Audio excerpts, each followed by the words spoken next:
예, 12월 25일 성탄절 행복하게 보내고 계십니까? 메리 크리스마스 오프로입니다. 자, 오늘 제가 준비한 내용이 빅바이오. 정말 제가 24년간 한 번도 주식을 떠나지 않으면서 어떤 제 인생의 굴곡이 될 수도 있고 여러 가지 시행착오를 겪게 만들었던 아주 대표 종목들입니다. 하지만 여러분과 함께 3년간 유튜브를 하고 있죠. 매일 발전해 있다고 저는 믿고 있습니다. 오늘 바이오 종목은 진짜 제가 주식을 하면서 정말 몰빵도 해봤고 전재산을 걸어도 봤어요. 제 주위 분들도 바이오 때문에 정말 죽고 살고 한 분이 진짜 많으십니다. 자, 그런 가운데 제가 트라이앤 에러를 많이 겪고 지금도 바이오 종목을 빅바이오를 하면서 제가 크게 강조를 드리고 있습니다. 왜 그런지, 우리나라 이렇게 힘들고 한데 왜 바이오 종목을 제가 매집하고 홀딩하라 드리는 말씀이 왜 그런지에 대한 설명이 될 거예요. 분명히 재밌을 거니까 끝까지 한번 봐주시면 감사하겠습니다. 항상 제가 올리면 바로바로 이제 좋아요 누르신 분들이 정말 저랑 오래 가고 꾸준히 돈을 벌 수 있는 그런 분이 되리라 믿어 심지 않습니다. 시작해 볼게요. 자, 결론은 2025년에 우리나라 한국 국장이죠. 이제 국장이라 하는데 대장 섹터는 빅바이오가 되리라 저는 보고 있습니다. 빠르면 상반기예요. 얼마 남지도 않았습니다. 바이오는 아마 작년 하반기부터 제가 말씀을 한 두세 번 방송도 찍었을 거예요. 왜 그러냐면 이제 설명도 드리겠지만 우리나라 바이오 주식 변천사를 한번 쓱 볼 거예요. 실제로 외국인이 우리나라 들어온 게 1997년 8년부터고 21세기 들어서 24년간의 흐름이 우리나라 증시를 볼 때 실전이라 저는 보고 있습니다. 사실 2000년대부터 2010년 뭐 십몇 년까지는 바이오라는 종목이 없었어요. 그냥 제약주였습니다. 자, 다들 아시고 오래된 뭐 종근당이라든지 뭐 대웅제약, 녹십자, 동아제약, 바카스 있죠. 이런 종목들이 뭐 PER 한 뭐 5배, 뭐 영업이익률 몇 배 이렇게 하면서 가끔씩 올랐다 내렸다는 보통의 안정적인 방어적인 주식이었어요. 그때는 바이오에 대한 개념이 별로 없었습니다.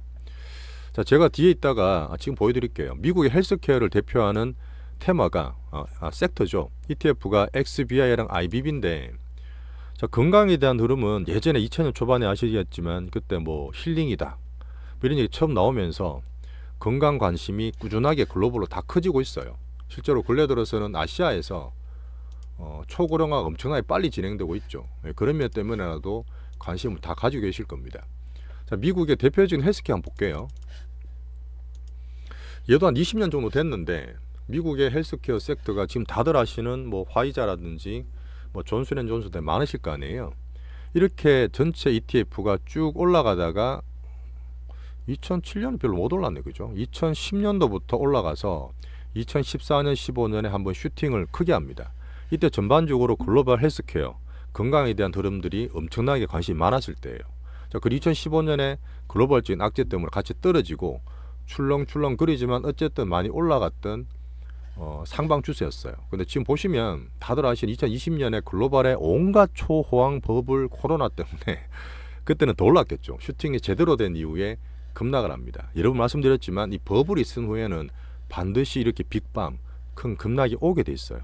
그리고 모두 죽고 다 죽고 난 다음에 제가 얘기 드렸던 작년부터 글로벌 올라올 때 서서히 반등을 만들어가고 있는 미국의 가장 기준되는 헬스케어 ETF입니다. 한번 기준에 담아 두시고요. 여전히 장기 성장을 하고 있죠. 누가 봐도.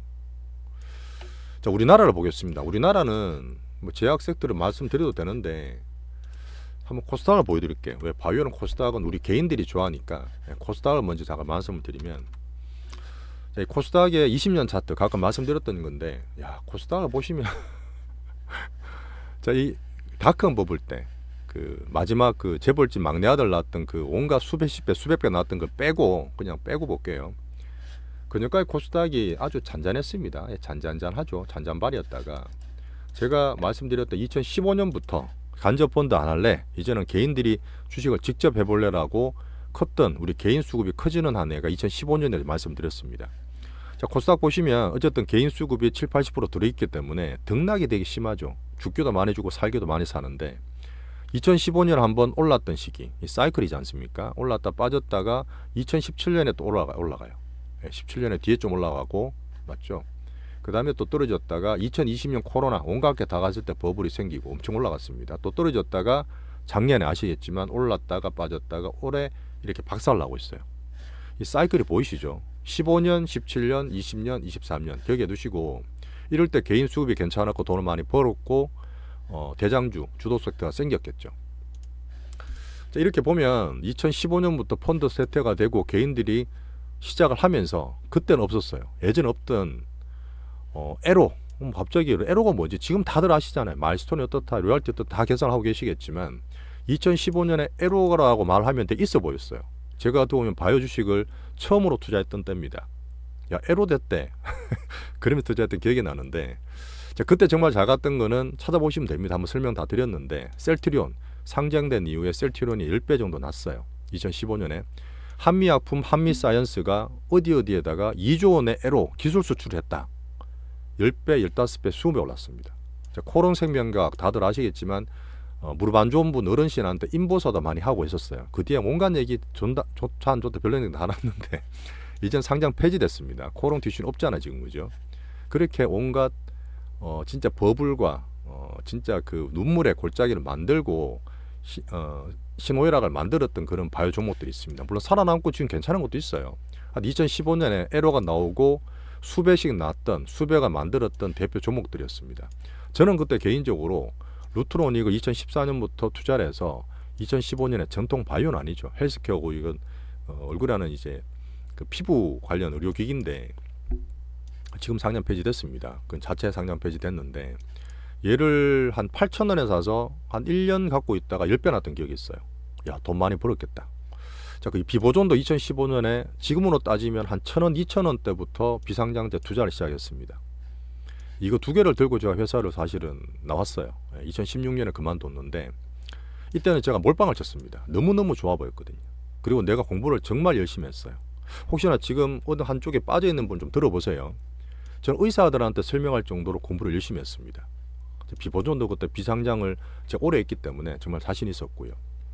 자, 결국 앞에 보셨다시피 사이클이든 주식이든 지수든 올랐다 빠졌다는 사이클인데, 저는 루트록이든 비보존을 뭐 간접이든 비간접이든 올라가다 보니까 전체 포트에 이거는 100% 찍었고요. 비보존은 처음에 20% 30% 하다가 전체 포트 80% 90%까지 커졌습니다. 2019년에 저랑 하신 분도 아실 거예요. 2017년에 그 텔콘 이런 종목도 같이 투자를 했었고, 그때 그것 때문에 뭐 SNS 팔로워 되게 많이 늘고 했었고 열심히 주식 카페에 글도 썼던 그런 시기입니다. 그렇게 하면서 회사를 나오게 됐죠. 돈도 되게 많이 벌었는데, 자, 결론은 몰빵치고 들어간다, 기술적 차트 안 보고 개인들 슈팅하고 쏘고 나올 때 꼭지를 못 맞추는 바람에 다 손해봤어요. 예. 한 몇 배, 5배, 10배까지도 수익 났는데 결국은 다 손해보고 마무리되었던 저의 흑역사입니다. 제 시행착오였죠. 그래서 저는 지금도 너무 한쪽에 몰빵해서 이 주식이 너무 좋다, 앞으로 글로벌 인류를 이거는 혁신을 만들 거야, 그렇게까지 믿지는 않아요. 지금 의도적으로 내용을 더 깊이 안 들어가려는 것도 사실 있습니다. 그보다 더 중요한 거는 시장의 사이클이고 빅수급 제이시라는 걸 지금 저는 알거든요. 자, 한번 넘기고요.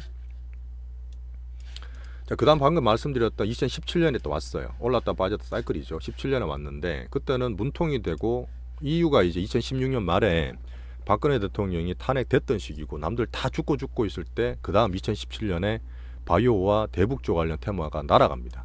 온갖 테마가 다 살았어요. 이 사이클이죠. 그때는 이제 텐베그의 꿈을 꾸게 됩니다. 지금은 남들이 다 안 좋고 절대 사지 않는 신라젠이지만, 신라젠이 그때 주가가 만원짜리가 13만원, 12만원을 치면서 그것도 6개월 만에, 7개월 만에 K바이오가, 사실 이거는 벤처기업이잖아요. 대기업도 아니었잖아요. 이 벤처기업의 10배 신화를 만듭니다. 야, 얘도 10배를 갈 수 있네. 코스닥 벤처기업 바이오가 시총 10조를 찍네.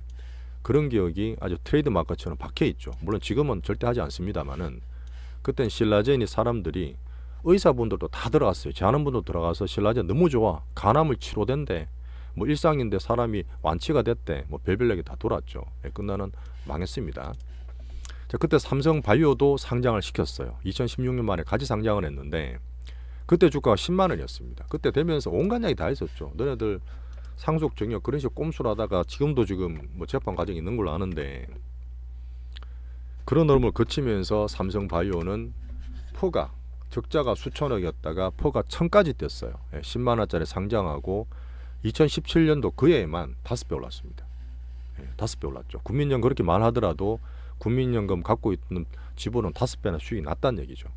그리고 떨어졌다가 지금은 시총이 70조 정도 100만 원까지 와 있는 상태고 지금도 추세가 좋게 이어가고 있습니다. 이 바이오는 그래요. 삼성 다 알고 있으니까 더 프리미엄 붙겠지만 큰 흐름상 이 바이오가 크게 되고 이 PER 100배가 수년 동안에 지금 PER 60배 정도 되거든요. 하지만 앞으로 더 클 거를 수익 나는 걸 끌어와서 고퍼가 용인되는 또 대표적인 섹터이기도 합니다. 자, 헬릭스미스 다들 아실 거예요. 그 전에 이름 바이로메드였고 이분의 대표 지금 바뀌기 전에 대표는 그 전 대표 부인을 그분도 같이 대표였는데 제가 개인적으로 아는 분이셨어요. 제가 PBR 때 제 오래된 지인이신데 이거를 정말 길게 투자하는 자문사가 있었습니다. 2011년 12년에 저한테 회사에 와서 비트코인 투자도 막 추천을 그때 십몇 년 전에 했던 분이 계세요. 그렇게 했었고 지금 말씀 못 드리겠지만 그 자문사 대표가 지금도 정말 잘하고 계시는 분인데 대표적으로 이 바이로메드 헬릭스미스를 5년 10년 장투했던 대표적인 자문사였습니다. 그런 수급도 있어요. 자, 헬릭스미스 어떻죠? 망했습니다. 망했어요. 예전에 암만 그렇게 올라간다 하더라도 지금 주가가 보시면 2010년도에 주가가 2,000원, 3,000원짜리가 17만 원, 100배 올랐습니다.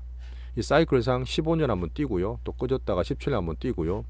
임상이라든지 그 내용이 계속 이어지면 아까 말했던 사이클상 한 번에 끝나는 게 아니라 이렇게 두 번 더 갈 수 있습니다. 자, 이렇게 17년을 한번 보내고 2018년도에는 그 사이클상 또 트럼프가 중국 관세 때리면서 글로벌적으로 확 안 좋아졌죠. 항상 버블이나 큰 상승이 있으면 다음에는 떨어지는 또 사이클이 하방으로 옵니다. 자, 그리고 지금 기억나는 2019년까지 질질 끌고 오다가 우리나라 그 전까지만 하더라도 바이오벤처 좋지만 전부 다 임상을 이상한다. 3상에서 우리가 직접 다 만들어야지. 그런 3상 임상을 목표로 하고 있어요. 돈이 조 단위로 듭니다. 최소 수천억 들어요. 얼마나 이 정도 발행 많이 하고 하지만 우리가 성공하면 100조 시장에서 인류를 구원할 거야. 그런 꿈을 꿨던 시기죠. 2017년까지입니다. 자, 18년 19년 끝나고 2019년에는 3상에 다 실패했고 아까 말씀드렸던 제 비보존도 만원짜리가 상장하다 실패한 이후에 그 뒤에 재료로 8만원까지 날아갔다가 제가 간접적으로 거의 올인하다시피 하다가 왕창 망했던 그런 한 해이기도 합니다. 혹시나 그때 같이 하셨던 분 보시고 계시면 정말 죄송하고요. 자, 2020년에는 다들 아시는 팬데믹 코로나가 창립을 했습니다. 창고를 했습니다. 그 이때는 글로벌적으로 2020년 2월 3월에 워낙 급락했기 때문에 제로를 금리를 완전히 낮춰주고 바이든이 트럼프가 아웃되면서까지 돈을 미친듯이 몰아넣어서 글로벌 유동성으로 장을 너무너무 많이 땡겼잖아요. 우리나라든 전 세계에서 다 올라갔습니다. 자, 그때 뛰었던 바이오 테마들은 코로나 관련 백신과 치료제와 진단키트 다 기억나시죠? 2021년, 22년에 제가 이제 방송 시작할 때도 아직도 진단키트를 갖고 있는 분이 계셨어요. 왜? 코로나 올 수도 있고 지금 잘 팔리니까. 주식은 이미 끝났거든요. 빅수급들이 다 빠졌는데 그때 그 다 팔아라 해서 제가 딴 걸 바꿔드렸던 기억도 있습니다. 자, 그러고 나서 저도 뭐 이런저런 고민도 많이 하고 막 힘든 시기를 겪었던 그런 시기고 어쨌든 이때 왔던 바이오는 정통은 아니었어요. 코로나 특화된 거였고 진단키트들이 1배 이상 20배씩 막 가고 그랬죠. 자, 그리고 똑같이 너무너무 큰 버블이었기 때문에 다들 아시는 2021년 이후에 2022년에 큰 급락을 겪게 됩니다. 미국도 마찬가지, 우리도 마찬가지. 그때 메타든 뭐 테슬라가 75% 빠졌다는 그런 2022년이죠. 또 그러고 나서 2024년부터 또 살살 살아나요. 자, 잠깐 보여드리면 펀드를 안 한다고 개인들이 야 우리끼리 할 거야. 이제는 우리가 직접 투자할 거라고 스마트한 우리 개인들이 2015년에 코스닥의 상승을 만들고 바이오, 2017년에 또 바이오로 또 만들고 2020년에 코로나 빅버블 때 이런 약간 다른 바이오지만 또 큰 버블을 만들었습니다.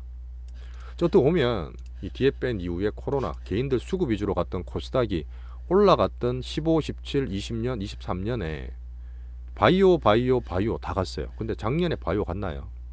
루닉 같은 AI 바이오 뭐 진단 이런 거 빼고는 작년에는 안 가고 작년 2차 전지에 갔어요.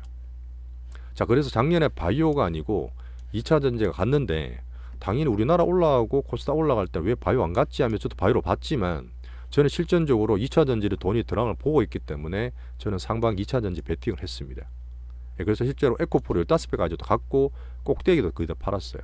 물론 좀 남은 것도 있었지만 이렇게 2차전지가 빅수급상 사이클을 만들었는데 저는 그때부터 봤습니다. 2차전지 꺼졌으니까 하반기, 작년 하반기 때 이제 바이오로 돈이 좀 올 텐데, 바이오 여러 가지 보면 추세상, 흐름상, 뉴스나 다 좋은데, 근데 에코프로를 그때 한번 살 때도 그때 그런 분이 계셨어요.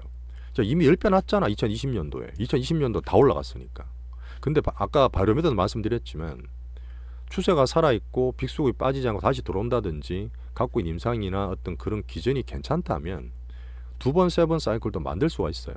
실제로 지금 제가 제일 좋게 보고 있는 알테오젠도 이미 2020년에 10배가 났던 종목입니다. 하지만 그 이후에 규모나 캐파가 훨씬 더 커졌기 때문에 추가적으로 더 간다고 보고 지금 대장주를 말씀드리고 있죠.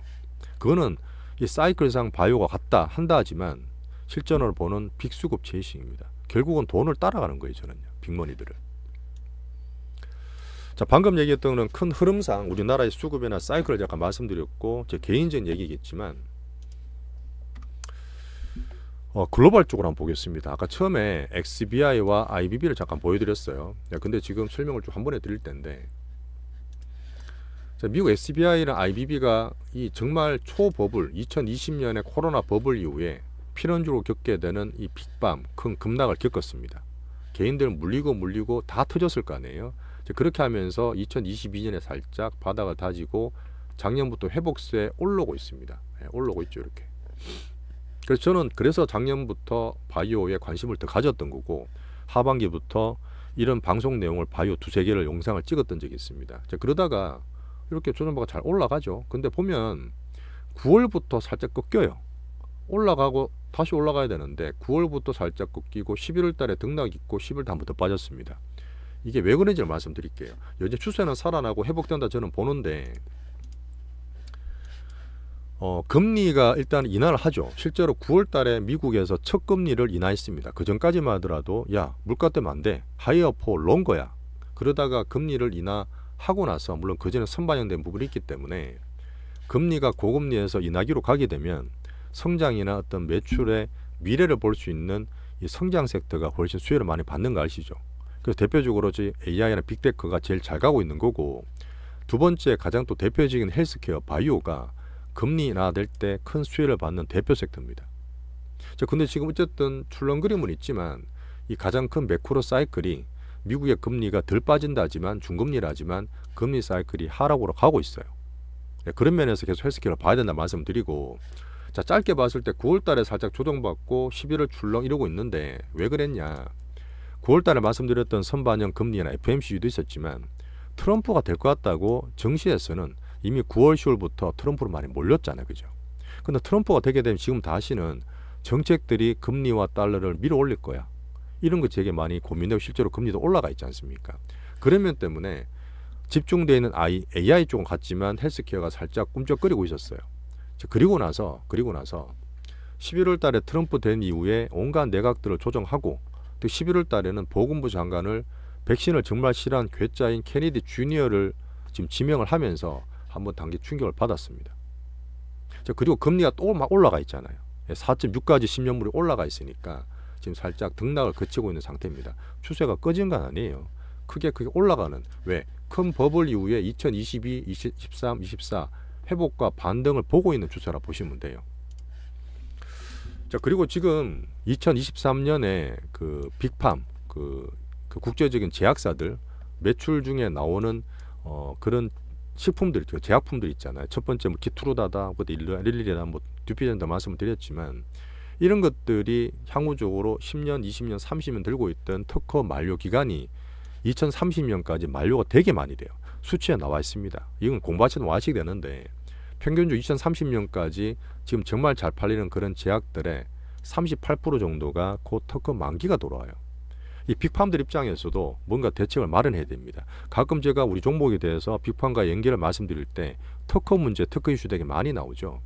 그런 것 때문에 지금 글로벌 빅팜들은 M&A도 작년과 올해, 내년도 계속 가속화되고 있고요. 특허 방어하려는 여러 가지 응용과 조작을 하고 있습니다. 거기에서 SC제형 같은 플랫폼이 많이 부각이 되고 있는 사실이에요. 자, 그래서 근데 2025년에 이 바이오 트렌드는 제가 말씀드린 거 아닙니다. 당연히 항암 쪽에서 여러 가지 물질이 나올 거고 2017년, 15년, 20년 사이클마다 바이오 돌아올 때는 가장 중심됐던 또 약품이나 기술들은 항암에 대한 얘기였어요. 근데 항암도 기술이 계속 발전합니다. 표정 항암제, 뭐 표적 면역 항암제 뭐 이렇게 나오다가 지금 다들 보시다시피 ADC 쪽, ADC 많이 들어보셨죠? 이게 우리말로 하면 항체 약물 접합체라는 거예요. 암세포가 있고 항체가 있으면 거기에다가 직접적으로 갖다 들러붙어서 걔를 말려 죽입니다. 그렇게 하는 걸 ADC 항암제 한 일종이라고 보시면 되는데 이게 가장 글로벌 트렌드가 되어 있고요.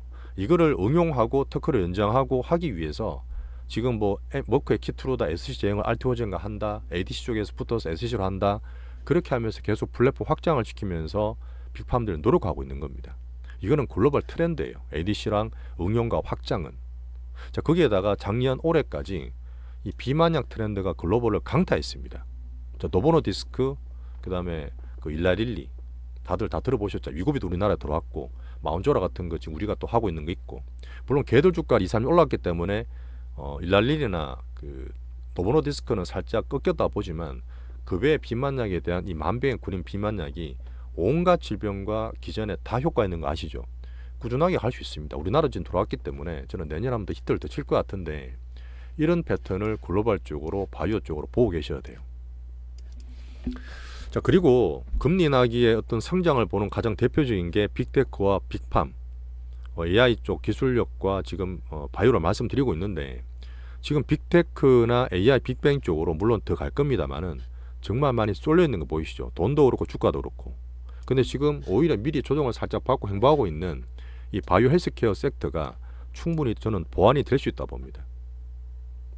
또 AI 바이오가 앞으로 확장하게 되면 가장 크게 확장할 수 있는 섹터가 바이오라 말씀도 드리고 있죠. 젠소랑도 직접 그렇게 얘기했고요. 자, 그리고 특이한 게 뭐냐면 미국 같은 케이스는 매년 이렇게 보면 몇백만이 계속 신주입이 되고 있지만 중국이나 일본이나 한국, 우리 아시아 쪽에 있는 가장 대표적인 국가입니다. 전부 다 초고령화, 그냥 고령화도 아니에요. 초고령화로 가고 있습니다. 어제 보니까 우리나라도 전체 인구의 25%가 이제 65세 이상이 돼버리던데 초고령화 시대로 접어든 거예요. 이런 부분이 약간 다른 거는 아시아 쪽에서 이 고령화가 더 문제가 되는 거고 중국은 CFDA, 우리나라는 KFDA인데 중국에 대해서 바이오는 신뢰가 좀 낮습니다. 그래서 우리나라도 볼 때 뭐 중국과 뭔가 한다. 야, 그러면 중국 인구 얼마니까 약을 팔면 얼마나 많이 팔겠어. 그렇게 테마를 만들 수도 있지만 신뢰도는 살짝 낮잖아요. 미국도 지금 생물보안법 왔다 갔다 하고 있는 것도 있고 앞으로 바이오로 보실 때 중국과 뭔가 한다. 물론 중국이 소비를 키우고 하면 당연히 좋아지겠죠. 그것도 감안해야 되겠지만 중국과의 특수성, 하지만 그 사이에서 우리 KFDA, 식약처 기준으로 한 우리나라 바이오는 원래부터 타이트하고 되게 고퀄이었던 걸로 유명했던 나라였습니다. 자, 그런 K바이오가 계속 업그레이드 되고 점점 빅팜과 제휴도 생기면서 확장이 되고 매출일과 성장이 커지는 게 현실이에요. 자, 올해를 볼까요? 2024년에 아까 그 코스닥도 말씀을 드렸지만 많이 듣고 보고 계실 겁니다. 쌈바가 어떻다, SK바이오팜이 어떻다, 알테오젠, 우리 가켄바이오, 유한양행 제가 보고 말씀드리고 시장 듣고 있는 것들이 얼마나 업그레이드 되고 좋은 소식들이 많이 나옵니까? 글로벌적으로 호재가 되게 많이 나왔고요. 글로벌 트렌드상 ADC나 특허유도 드렸지만 빅팜과 에로로 기술 수출을 하고 뭐 3상까지는 아니죠. 2017년 이후에는 바로 자기들이 직접 하는 게 아니라 기술을 많이 팝니다. 그죠? 초기 때 1상, 2상 다 많이 팔고 우리 제휴를 맺어서 같이 성장하고 왜 이거 안 팔게 되면 빅팜들이 짜잔한 그 제약사들, 중소기업이나 이런 변방인 애들은 죽이는 경우 되게 많았어요. 제가 2015년, 17년에 바이오 실패라는 케이스도 기술이 너무 좋아. 뭐 딴 데 빅팜이 관심을 가지고 있대. 에로만 기다렸어요. 근데 그 에로를 하고 난 다음에 그냥 자기들이 갖고 있는 원천 기술 때문에 그걸 사장시키는 경우도 되게 많았습니다. 그 정도로 냉정한 거예요, 자본주의는. 이런 여러 가지 이제는 자기 자체적으로 플랫폼 팔고 빠지고 뭐 그렇게 하는 것도 많아진 것처럼 우리나라 바이오 섹터도 이제는 되게 효율적으로 많이 바뀌었다는 얘기죠. 실제로 플랫폼 같은 약을 하는데도 더 효율적으로 더 주기를 길게 해서 편하게 대표적 SC 같은 알테오젠의 그런 제형들이 있잖아요. 이런 것들로 플랫폼화되고 업글된 거는 또 사실입니다. 실제로 주가를 봤을 때 작년 2차 전지 갔지만 작년 하반기부터 올해부터 보시면 저는 올 하반기 6월부터 이렇게 좀 알테오젠을 사고 있지만 우리나라 바이오 섹터가 상대 수익률이 제일 좋아요. 11월 달에 살짝 기스 났습니다. 우리나라 뭐 특허가 어떻다, 갑자기 뭐 정치적 문제부터 또 대주 조건이 좀 팔다 보니까 올 하반기에 살짝 기스는 났지만 올해 바이오 섹터가 수익률이 제일 좋아요. 우리 지금 알테오젠 샀는 거 10몇만 원 샀는 거 있지 않습니까? 14만 원 샀는 기준으로 해서 더블 이상 다 나 있습니다. 암만 올라갔다 살짝 빠졌다 하더라도 추세가 끝난 게 아니에요. 자, 그리고 제가 큰 흐름상 어떻게 보면 2020년 말에도 본 것처럼 2차전지에 외국인 들어간 것처럼 기준상 빅스업을 다 볼 때 올해 하반기에 삼성전자 그렇게 후두리 까면서 외국인이 제일 많이 산 게 뭐죠? 삼성바이오를 제일 많이 샀습니다. 트렌드상 쌈바를 키우고 실제로 나오는 성장과 수급상으로 빅수급들이 투자를 확대하고 있어요. 그걸 기준으로 잡고 그걸 기준으로 잡되 저희가 잡는 실전 주식은 제가 매일매일 말씀드렸던 알테오젠 기준으로 말씀을 드리죠. 그 나머지 것들 보시면 또 전반적으로 이게 되게 많이 나옵니다. 그 중에서 제가 빅수급이 가고 제일 타이트하고 제일 잘 갈 거를 뽑는 거는 제일입니다. 작년에도 사실 바이오가 안 올랐던 건 아니에요. 제가 지금은 안 좋게 보지만 루닛이라고 AI가 엑스라이 찍고 사진 찍은 거 보면 무슨 병인지 다 알려준대. 자, 지금은 그 오픈 AI부터 해서 AI 같은 애들이 다 하고 있는 일이지 않습니까? 작년에 그 얘기 나오면서 루닛 1배 넘게 올랐어요. 얘도 10배가 갔었습니다. 자, 그렇게 야 얘들이 뭔데 올라가 그렇게 하는 게 아니라 같은 섹터 내에서 뭔가 수익 나고 이렇게 크게 수익이 나면 개인분들은 혹시 물릴지도 모르겠지만 빅수급들은 그렇게 수익을 내서 돈을 모읍니다. 그걸 가지고 딴 거 음한 걸 하는 게 아니라 또 바이오나 그 섹터 내에서 또 투자가 들어가고 선순환과 사이클을 만들어요. 자, 그렇게 해서 올해는 알테오젠 1등이었습니다. 400% 올랐잖아요. 나머지 다들 하시는 그런 대형주를 만들면서 과정을 지금 진행하고 있는 그런 상태예요. 자, 2024년 말입니다. 다음 주 거의 마지막 주고 이제 안 남았는데 저는 결론적으로 말씀을 계속 드리지만 우리나라 증시가 정말 힘드시고 투심이 넘어든 다 바닥이에요. 근데 역대로 이렇게 저평가됐던 우리나라 증시에서 힘만 들고 힘들다 할 게 아니라 앞으로 사이클을 보고 계속 보여드렸잖아요. 뭘 사고 있으면 수익이 제일 많이 될까? 어디로 돈이 들어가고 빅수급들은 뭘 준비하고 있을까? 그런 면을 봤을 때는 저는 바이오가 가장 좋다고 얘기를 드립니다. 하지만 미국이 망하면 안 돼요. 미국은 망하면 안 되고 가장 기준인 미국은 출렁출렁거리고 트럼프가 어떻다 금리가 어떻다 막 싸우고 등등 있겠지만 쏠려서 더 갈 거예요. 쏠림과 변동성과 함께 더 갈 거라 보고 그게 10몇 년 20년 만에 왔던 AI 빅버블 확장 버블 슈팅의 탑승에 있으시라는 얘기와 함께 미국 기준은 잡아갑니다. 자, 근데 투자 사이클상 아까 보여드렸지만 미국이든 뭐든 미국 할아버지가 와도 버블 후에는 빠져요. 하지만 버블 전에가 가장 슈팅기로 수익이 가장 크기 때문에 이 투자 사이클의 슈팅 탐욕 후에 또 확 떨어진 바닥 공포에는 사야 되는 사이클이 항상 반복됩니다. 종목이나 섹터는 당연히 강강약약이었지만 MSCI 말씀드렸던 제가 시황처럼 국가별로 지금 완전히 지금 너무 싸게 돼 있는 특히 우리나라는 더 많이 빠져 있기 때문에 우리나라 내에서 가장 큰 종목 가능성 큰 섹터는 꼭 보셔야 돼요. 분산화 측면이 있다는 얘기입니다. 자, 이건 앞에 말씀 많이 드렸고 시황상 얘기 드리니까 짧게 말씀드릴게요. 자, 꼴찌바닥 국장은 세상에 제일 싸다. 코스 PBR은 서프라임 때와 비견할 정도로 너무 싼 구간입니다. 야, 그래도 우리나라가 볼 게 뭘 있어? 내년에 좋을 게 뭐 있을까? 정치, 경제, 사회 모두 암울하잖아. 이런 얘기는 사이클 아까 얘기했던 그럴 때마다 항상 있었던 일이에요. 우리나라 망하지 않습니다. 그럴 때가 항상 투심이 바닥일 때가 투자의 기회였어요. 그렇게 대중과 반대로 냉정한 정치 사이클을 만들어 갑니다. 하나 더 보여드릴까요?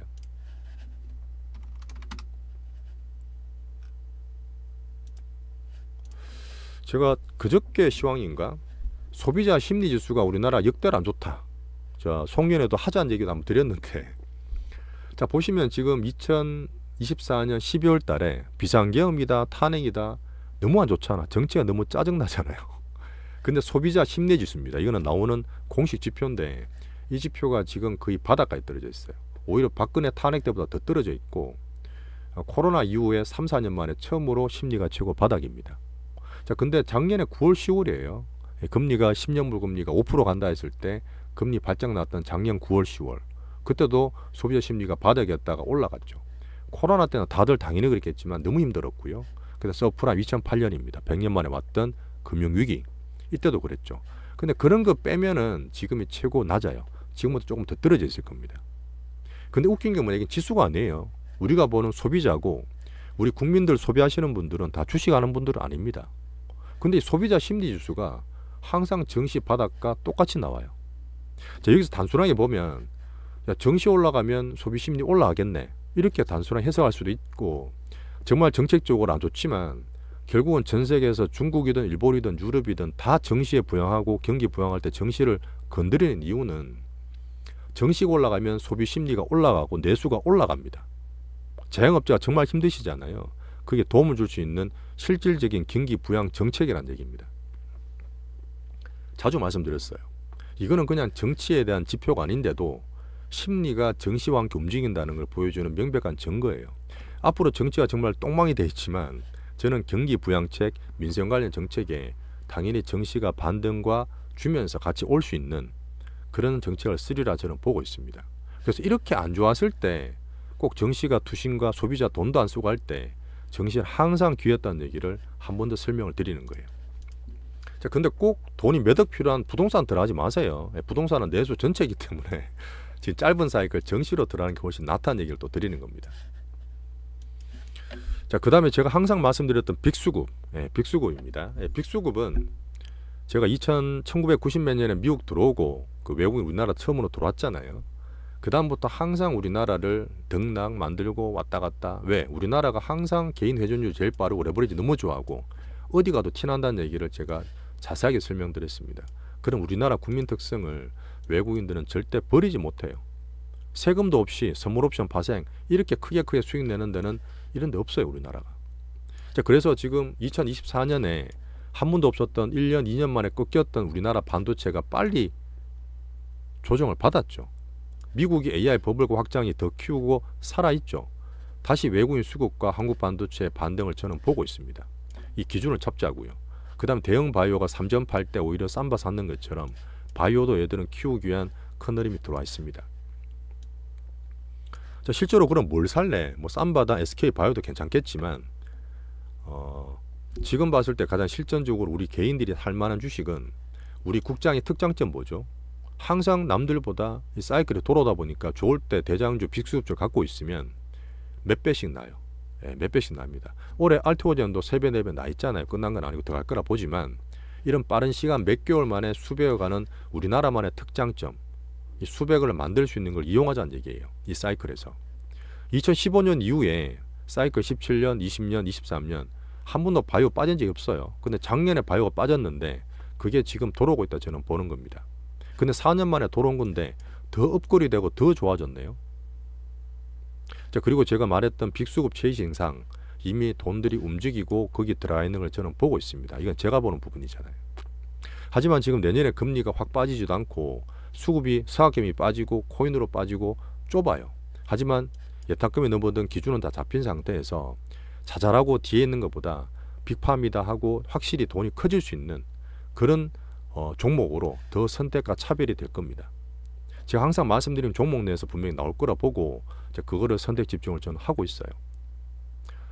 2차 던지가 하다가 어닝 꺾이고 정책 꺾이면서 꺾였고 슈팅이 나버렸지만 지금 주도주는 이 주도주가 쉽게 안 바뀌는 이유가 완전히 시장이 꺾이든지 몇 년 만에 오잖아요. 아니면 걔들이 정말 대중 버블 들어오면서 슈팅이 완전히 나와야 돼요. 작년에 7월 달에 2차 던지처럼. 지금 바이오는 주도주였지만 살짝 쉬고 있지만 슈팅도 나온 적이 별로 없고요. 시장이 꺾이지도 않았어요. 그러니까 아직은 들고 있으시고 기다리셔야 됩니다. 자, 그에 대한 부분은 앞에 크게 말씀드렸지만 매일매일 제가 시황을 방송하면서 수급 관리와 분석을 하고 있습니다. 그걸 보시면 오늘 수급 사고 파네 들고 있네 다 말씀드리잖아요. 제가 이게 제 꾸준하게 말씀을 드리고 실제로 제가 알티오젠의 대장이다. 필수입비 꼭 사자. 매매용으로 펩토론도 보고 있다. 중국 수혜도 좋다. 구체적으로 계속 말씀을 드리면서 관리를 하고 있습니다. 지금 기준으로 제 생각에는요. 확률입니다. 아주 높은 확률로 지금 가격 대비해서 최소 50에서 더블. 내년 상반기 봤을 때는 2배, 3배 더 볼 수 있는 빅바이오, 빅수급 종목이라 저는 보고 있어요. 한번 같이 키워보시죠. 암만 힘들고 이렇게 사이클하고 샀다 팔았다 많은 여러 가지 방법이 있겠지만 제가 연말마다 주도주 말씀드리고 크게 수익 냈던 그런 흐름상 지금 사이클, 수급, 준비된 흐름상 빅바이오가 상당히 좋게 저는 판단하고 있습니다. 자, 마무리할게요. 자, 오늘 처음부터 제가 제 회사를 나왔던 얘기도 드렸고 몰빵 져서 실패를 했던 얘기도 드렸고 그 다음부터 한 3년, 4년 동안 스타일을 바꾸고 정말 크게 제가 노력을 하면서 여러분과 10년 얘기를 감히 드리고 있습니다. 물론 여러 가지 방식이 있겠죠. 이렇게 하다 또 장이 정상화되면 매매도 할 수 있습니다. 하지만 이렇게 크게 보고 결과만 보는 게 아니라 이 수익을 만들고 과정은 정말 힘들어요. 어려움 없이 피는 꽃 절대 없고요. 야, 투자 한 방, 야, 너네 됐으니까 한번 대박 났네. 그렇게 저도 한번 들어가고 크게 씻다가 몇 번 크게 실패를 했습니다. 투자에 절대 한 방, 인생 한 방, 대박 절대 공짜 없습니다. 쉽게 버는 돈이 없어요. 제가 이렇게 매일매일 말씀드리고 여러분들에게 얘기 드리는 이유는 저도 마찬가지겠지만 이런 20몇 년간의 저 노하우를 조금은 이해하시고 그런 사이클을 좀 따라 주셨으면 하는 그런 생각입니다. 이렇게 몇 프로 들어가더라도요, 1, 20% 들어가더라도요, 그런 것들이 크게 중박, 소박이, 크게 대박이 키워갈 수 있습니다. 자, 2025년이 며칠 남지 않았어요. 이것도 사실 내년에 보는 연간 전망의 빅바이오에 대한 전망일 수도 있는데 제가 매일매일 과정관리와 종목 수급 얘기를 드립니다. 같이 봐주시는 구독자와 특히 멤버십 분들한테 정말 감사를 드리고 장이 지금 바닥에 있어서 올라와요. 분명 제가 조금 매매도 안 드리고 했던 그런 부분이 조금 바뀔 수 있는 얘기도 드릴 거지만 어쨌든 빅바이오에 대한 큰 흐름상 내년에 정말 가장 크게 갈 수 있는 구체적인 종목에 대한 가능성을 같이 보시면서 5%짜리 실전투자 채널 같이 가시죠. 자, 오늘도 즐거운 성탄절 되시고 제 긴 이야기 들어주신다고 정말 감사합니다. 앞으로 투자하시는데 정말 도움되시고 수익을 제대로 키울 수 있는 그런 기회가 되셨으면 좋겠습니다. 내일 또 힘차게 뵙죠. 감사합니다.